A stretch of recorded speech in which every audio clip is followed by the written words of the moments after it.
The Saskatchewan Health Authority says to this point, it's been able to manage the spike in COVID-19 hospitalizations. But everything from contact tracing to ICU beds are threatening to be pushed past their limits. Adam Hunter joins me now with more after today's update. Adam, what was your takeaway?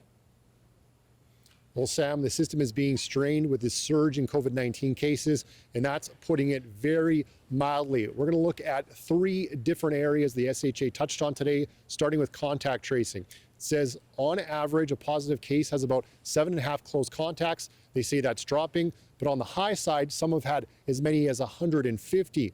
Now, if we take the 7-day average of new cases, just over 200, the SHA says that amounts to 32,000 hours for contact tracers in a 2-week period.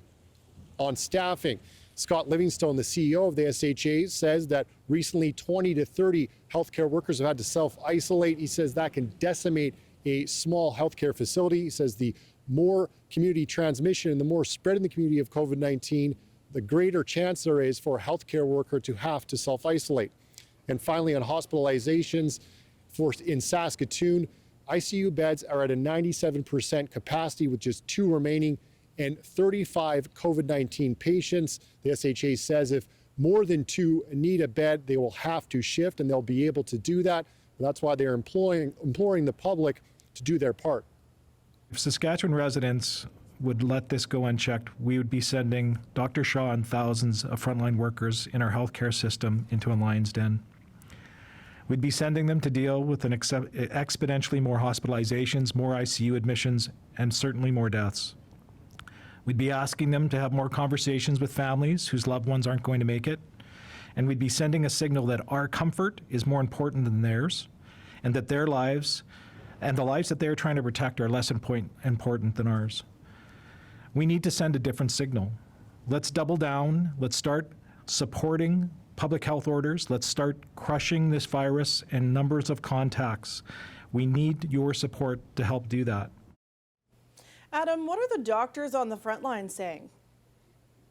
Well, you heard Scott Livingstone say there, Dr. SHA, that's Dr. Susan Shaw, who's on the SA's leadership team. She's also a doctor in critical care and was just coming off a shift when she met with the media today. And she had a very strong message for the public as well. COVID is everywhere. COVID is job 1 for us in the healthcare system, and it has to be job number 1 for every single person. I can tell you it's so frustrating when I get emails, I get letters, I get phone calls, I get texts, I get tweets by people saying this isn't real, you're exaggerating, it's not really happening, why are you doing this to us? I just have to say it is so real. I cannot tell you enough how real this is. And Sam, to deal with this real threat, the SHA says it has both an offensive and defensive strategy. It's going to use a dimmer switch strategy to both increase and decrease services when necessary. It says field hospitals are a last resort. Sam? Thanks for this, Adam. CBC Saskatchewan political affairs reporter Adam Hunter in Regina tonight.